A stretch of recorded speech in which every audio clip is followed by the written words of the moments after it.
Assassin's Creed Valhalla is the 13th mainline Assassin's Creed title. It also has the unfortunate luck of landing in 2020 when difficulties in life only added to development issues. Now, historically, Assassin's Creed Unity was a turning point for the series. It was a game for the then new home consoles, the PlayStation 4 and the Xbox One. Its reception was okay at best, but it was mostly looked at as a buggy mess and a representation of the lack of care from Ubisoft. They had been turning out Assassin's Creed games like a machine since 2009, and it was clear that they needed to step back, slow down with releasing new games, and change the way the games were fundamentally made and make some severe gameplay changes to bring the games to a higher, more modern standard. In 2016, Ubisoft broke their pattern of releasing new Assassin's Creed games, and it took the extra time. As someone myself who had been obsessed with the first two games in the series, I'd been checked out from the franchise since 2009. I tried to get back into the Assassin's Creed series in 2013 with the release of Black Flag, but there were some major issues with the way world traversal mechanics worked, along with climbing, parkour, and combat. And, oh, the combat. Since 2007, with the original Assassin's Creed, there have been many, and I mean many, games that have come out that have done weapon and ranged combat so much better than the Assassin's Creed series up to that point. As hard as I tried, I just could not get back into the game with these problems, and had pretty much written the series off as a whole. That was until I met my girlfriend, then now wife. Assassin's Creed is, and still was, one of her most favorite modern game franchises. In 2017, as a gift, I bought her Assassin's Creed Origins. As she played it, I kept a close eye on it. The story of the games had always kept my attention. It was just the gameplay that really was a turnoff. Assassin's Creed Origins looked different than the previous games. Climbing looked precise, and the combat had taken a note from the Soulsborne style, and this piqued my interest, and the next available chance I had, I went out and bought the game for myself. Fast forward 150 hours later, and I had completed the main story, all of the DLC, and I was getting ready to start a new game plus. All the problems with the older games had been completely removed. Climbing and parkour was redone, giving the player exact and precise control over where and what the player direction wanted to go in. In the older games from 2015 to 2007, the player would run up on everything, even when the player was just meaning to go down the street. Combat had been changed from a parry and attack system that felt more like a turn-based combat, and one to where the player was rewarded for dodging, parrying, making strategic use of ranged combat, and using special skills unlocked from a skill tree. Ubisoft also added a loot system to the game, giving it a slight RPG feel, letting you upgrade your armor and weapons by hunting for resources, and some quests requiring you to have a certain player level. It was a brand new game from engine to gameplay mechanics. It was the change, in my opinion, that the franchise needed. The next game came out in 2018, and that was Assassin's Creed Odyssey. While changing some of the mechanics and moving button functions around, not much involving gameplay had changed. Ubisoft then took another year off, and on November 10th of 2020, they released Assassin's Creed Valhalla on PlayStation 4, Xbox One, PC, PlayStation 5, and the Xbox Series S and X. With all the goodwill that had been built up in my mind over the last two titles, my excitement for this game had been busting. So imagine my disappointment when only after an hour of playing Assassin's Creed Valhalla, I had a terrible realization. The game was not ready for release.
and heed my tale of time's beginning. This time, Assassin's Creed thrust players into the 9th century England. The story of Assassin's Creed Valhalla starts in 873 AD, hundreds of years after the events that took place in Assassin's Creed Origins. It places the player into the shoes of Eivor, a Viking male or female, and for the very first time the player can choose or let the game decide what gender the character is. I'm seeing two different data streams overlapped in the same DNA. Not sure why. Fix this or pull me out. I can parse the streams with a filter. Hold on. Okay, we're good. Are we? I don't know what happened, but I can work around it. You'll have to pick a stream to keep things stable. There's a third option, too. I can let the Animus modulate your identity based on signal strength. It's up to you.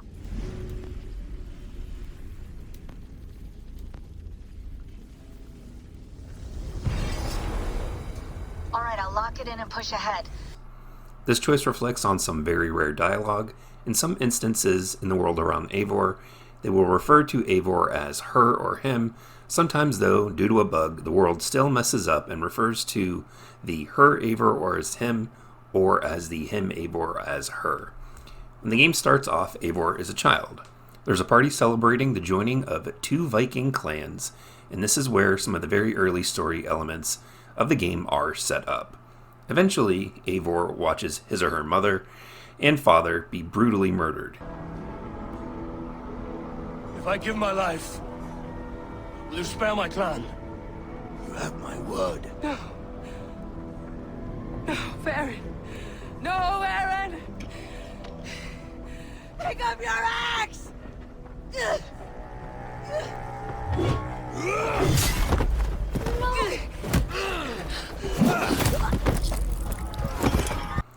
After that, the opening flashes forward about 20 years later to Eivor on a dock about to be sent off and sold as a slave by the very clan that killed her family.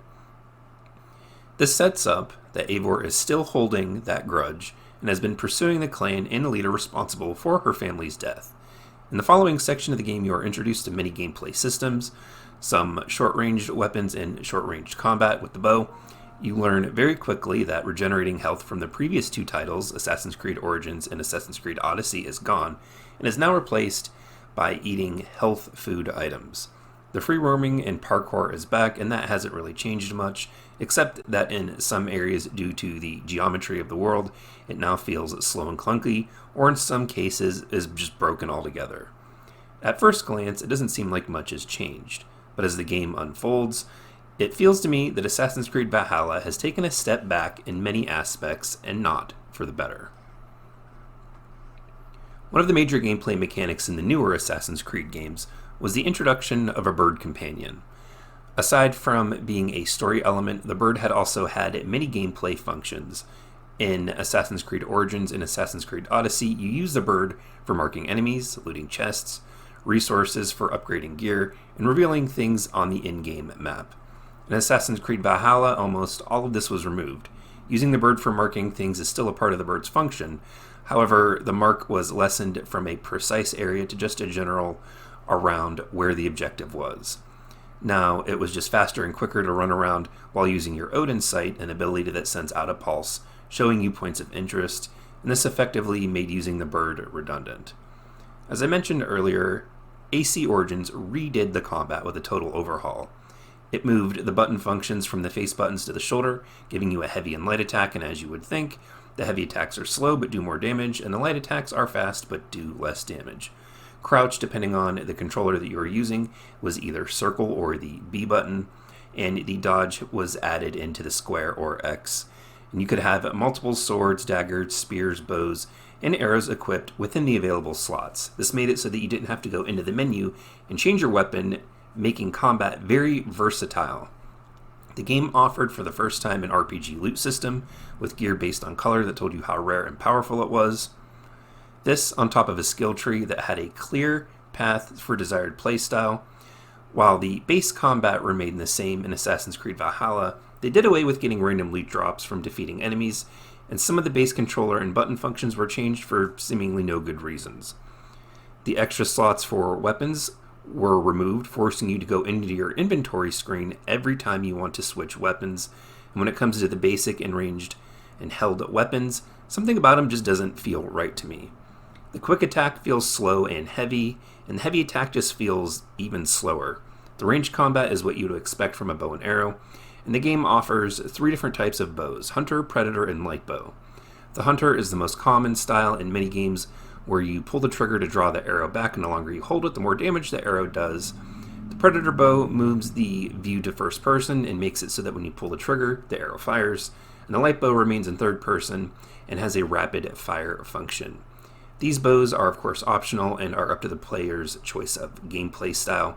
However, if you wish to change a bow, you must go into the menu, as that function was removed as well. Another step back is that you cannot craft your own arrows for the multiple bows that you have anymore. This was a small but meaningful ability that has major gameplay implications. There are very few limited spots where you need arrows for your bow, but if by some chance you don't have any, then you're going to have to wander around and find them.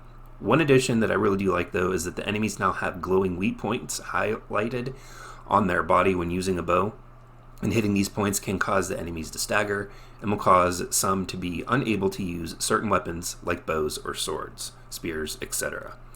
The weapons, while offering some distinct variation, don't feel as varied as the previous 2 titles.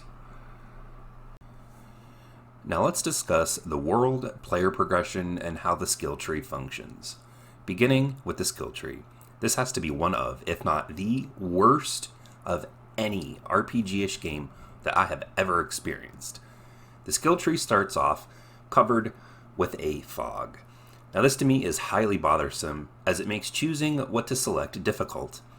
In the beginning of the skill tree, it presents you with a choice of moving in 3 separate directions, giving the appearance that the different paths, bear, wolf, and raven, all involve some different playstyle.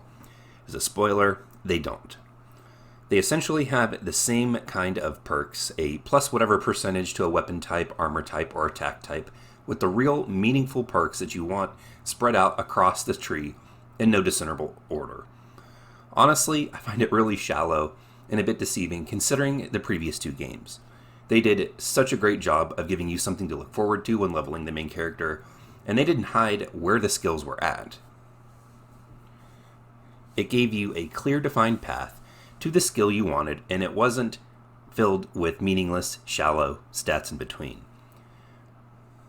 Now, just when we thought Ubisoft had learned, a month after the release of Assassin's Creed, they decided to add in an EXP and a money booster add-on into the game.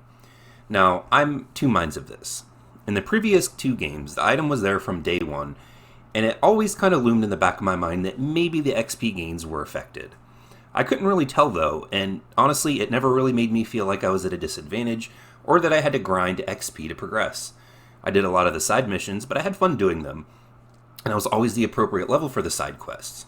However, in Assassin's Creed Valhalla, I've run into a unique problem. For this review, I'm playing it on 2 platforms, on the PlayStation 4 and on the Xbox One X. I was about 30 hours into the Xbox One X version when I switched to the PS4 version, because of reasons that we'll get into later. In my PS4 playthrough, I skipped doing large sections of the item collecting that I did on my Xbox game save, because I'd already spent hours doing that and I wanted to see the story. So I jumped in doing main story missions, some side quests and content, and was moving right along really with no problems. It was right about after 30 hours of the PS4 version, I went back to the Xbox One save that I had. And this is where I started having a very specific issue. I was completely underleveled for everything. There was no available main quest content, no side quest, or even any of the world events that I could do to earn XP. Everything was at best 30 levels higher than I was, and at worst, up and over 100 levels higher than me, making them just simply unplayable by difficulty alone. There was literally nothing that I could do to increase my power level on the Xbox save, and honestly I'm at a loss for how this even happened. The only differences of how I played the Xbox One version versus the PS4 is that I did less chest collecting in the PS4 version than I did on Xbox, and that would mean that technically I should have earned less XP on the PlayStation 4 save due to chests granting XP, and yet somehow I'm a higher level on the PS4. I don't know how this happened. The only thing that I can think of is to restart the game to see if maybe this is a bug, but I really don't have another 30 hours to waste on restarting the game for a third time. Now at the time I tried to jump back in, Ubisoft had again added in the EXP booster, and this is something that they've had in the other games like I mentioned previously, and I don't have any proof of this, but I can't help but feel that my issue with the Xbox save and the EXP booster are somehow linked together.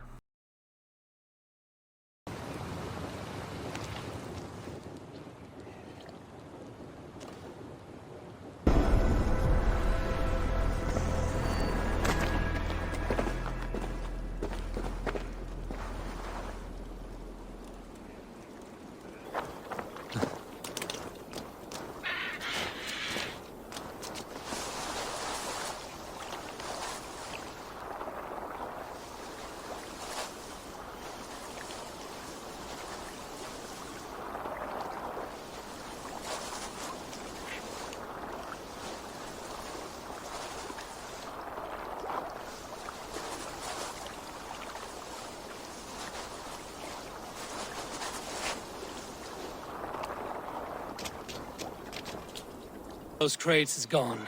But in my experience, if you do not cure the source, shit returns. My father, Digolas, he's a famous archer, but he never washes. Never. I'm going to confront him. That pox. Mother, I'm going to get father back. I have had two very separate issues with Assassin's Creed Valhalla. One of them was outright busted, glitchy, and broken from the start, and the other was a good fun time. But over a dozen hours, it started to wane, and I began to realize that some of the game-breaking glitches and bugs existed on both platforms, the Xbox and the PlayStation. Now, on the Xbox One X, where I started the game originally from the very first night it launched, the game had really bad screen tearing and frame rate stutters. Aside from that, it had various animation glitches, which are on the PS4 version as well. The first time the game crashed on me was about 10 hours in, and I was just completing the opening map area. Now, this wasn't just a crash where the Xbox went back to dashboard and made a horrendous screeching sound out of the speakers on my monitor due to it being in the middle of a cutscene, and it also just shut the Xbox off, powered it all the way down. Now, the console had to do a full restart, and after a bit, I just started to sort of deal with the screen tearing, but I began to run into other bugs as well. Allies not helping in spots where the players are reliant on the AI to help you open a door or a chest, quest items not being in a place where they're supposed to be, and the final nail in the Xbox version was the next hard crash that caused my Xbox to just completely shut off, and it wouldn't come back on after that. I had to unplug it from the wall, wait 30 seconds, and plug it back into a power outlet just to have it come back. It was then I decided to stop playing it on the Xbox. I made my first impressions video and described what was happening. Many in the comments of the first impressions video think that it's my Xbox that's the problem, and I'm almost certain that it isn't. I've never had this issue with any other game. It's the fact that the game has had issues. I then moved on to the PS4 version, which I knew from my wife playing that it didn't seem to have as many apparent issues. Those, however, were just lurking beneath the surface if you were willing to look for them. I didn't have screen tearing or hard crashes happening, but I did run into many of the same glitches from the Xbox version. The worst bug that I encountered on the PS4 was when a main story quest would not let me progress due to an enemy that I was required to kill while progressing through a loading screen already showing up dead within the mission. It didn't matter how many times I reloaded my save, each and every time he was still dead. Worse yet, there was a point to that quest leading up to where I was where you get a chance to kill him earlier in the story quest. So I figured, you know what? I'll just lose 4 hours, reload a previous save, and kill him so I don't have to worry about this. Well, I found out that no matter what save I loaded, it just kept bringing me back to the same point I was stuck at, even when the saves were time-stamped for hours previously. Now, I did find a way through different dialogue choices in the cutscenes before it loaded up into the loading screen and then into the part where I was supposed to kill him, but had I not figured this out, I would have been not able to progress and basically would have been done with the game. I played the game for another 20 hours after that, doing map objectives, side quests, collecting chests, and every time I ran into a puzzle that gave me difficulty or I had trouble finding a way to collect the chest, I always asked myself, am I just stuck because I can't figure this out, or is this bugged? that is not a position as a player that you want to be in. Now, as of the writing of this review, the game has been out for approximately 6 months, and it's received many updates and patches. I expect a lot of the bugs and game-breaking glitches that I've described here in my review to be fixed. I do, however, find it important to mention them, as this was a part of my experience. At the time, I've played Assassin's Creed Valhalla for 90 hours collectively over both of my saves, and I'm currently in a place on the PS4 version where I am bored, and I honestly don't want to finish the main story, and I think I've run into another bug, and it wouldn't even let me finish it if I wanted to. Again, this is in stark contrast to the previous 2 games. I wanted to do everything. Finish every quest, complete every armor collection, and finish every assassination kill list in both games. Doing these in Assassin's Creed Valhalla just seems like a chore more than anything. The game has received multiple updates fixing some of the glitches that I've expressed, but has done nothing for the core gameplay mechanics and the drawn-out storytelling that's riddled with filler and stretched out far longer than it needs to be. What story there is good, but with everything that has happened in between the storytelling and gameplay, it causes severe ludonarrative dissonance and only causes the player to care less about the characters within the story. This game is massive in size, just like the previous games. In those past games, you the player are constantly moving through the story. In Assassin's Creed Origins, you're hunting down the people that killed your son. In Assassin's Creed Odyssey, you are led from one story beat to another, but there is never more than one main story narrative happening at a time. In AC Valhalla, you will find yourself wanting to rush through parts so that you can find out what happened to a character that you left off once before the game takes you off in a completely different narrative direction. A lot of this stuff is inconsequential to the main story, and I've seen the ending of the game and watched my wife play for a few hours. I've talked with her about her gameplay experience, and aside from some of the general bugs and glitches with the animations and some odds and ends things, she didn't have nearly any of the problems that I had. Now, I know I basically spent the whole time talking down about the game, and there are parts of the game that I like, and parts that I don't, and parts that I won't get to in this review, like the online store and the settlement building. I merely want to discuss what I felt are the most important aspects to the game, the main pillars that the game rests on and stands on. Looking back at my first impressions video, I said that I was having fun, and I was. There is fun to be had in the game, I'd just be plain wrong to say that there isn't. It does, however, outside of bugs that are probably by now fixed, in my opinion, have basic design issues with gameplay, weapon systems, the leveling, and issues with the skill tree that I've hoped that I've been able to describe to you, the viewer.